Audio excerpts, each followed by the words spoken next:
Steady communication once you get back is really important. Guys tell me all the time, they go on their romance tour, they meet somebody, they come back to the States, and it feels like the whole thing was just a big dream. They're just amazed that they went through that experience, and they feel a complete sense of loss now that they're back here in the States and she's still wherever she is.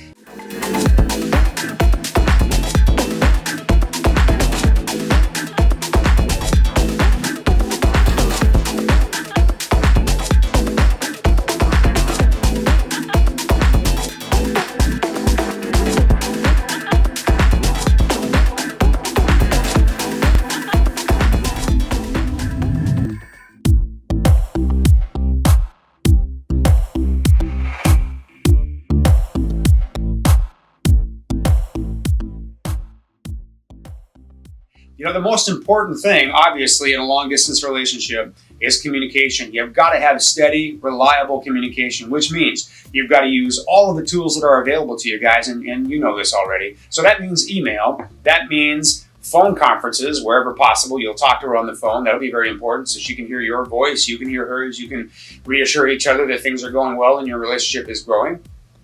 Obviously, where you can use Skype, you'd want to use Skype. Look, any tool that you can that's going to help you keep correspondence going is going to be important. But obviously, steady communication once you get back is really important. Guys tell me all the time, they go on their romance tour, they meet somebody, they come back to the States, and it feels like the whole thing was just a big dream. They're just amazed that they went through that experience, and they feel a complete sense of loss now that they're back here in the States and she's still wherever she is, because now there's that gulf of distance between the two of you. Well, there's no more critical time than that for you to reach out through communication to make sure your email, your Skype options, your telephone options are all working for you. And with that, guys, comes commitment, which means whenever you schedule to talk to each other by phone or schedule a Skype conference, you want to make sure that you're there and available for that to happen. She should be doing the same.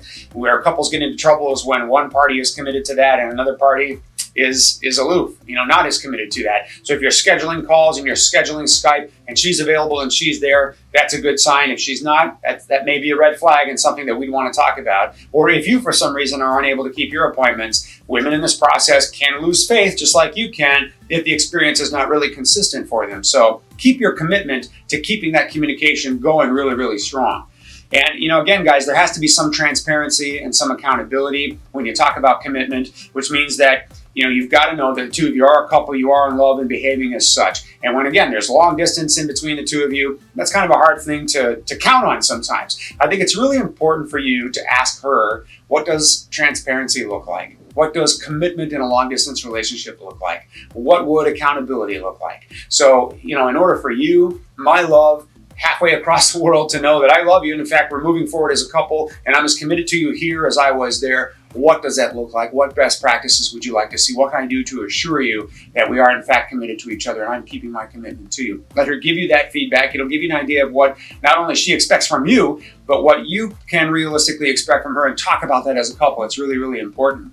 And then, of course, we've talked about being consistent with scheduling your communication and your phone calls. That's really, really important. So again, if you get an email, answer it right away. If you have a phone call scheduled, be there when it's supposed to happen. Make Skype happen as reliably as well. And then finally, guys, I think creativity is really important in a long-distance relationship. So think outside the box, if you will. I hate that pun, but anyway, that cliche, if you will. But think of creative ways to communicate how much the two of you love each other.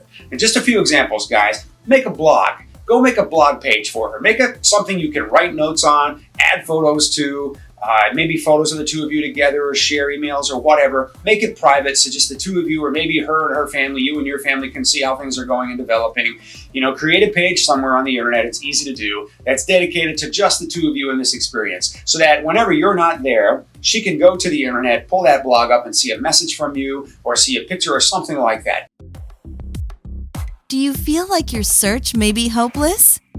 Check out our website at mydreamasian.com. If you enjoyed this video, be sure to give us a thumbs up and subscribe to our channel. Then click on the notice bell to get notified every time we add something new.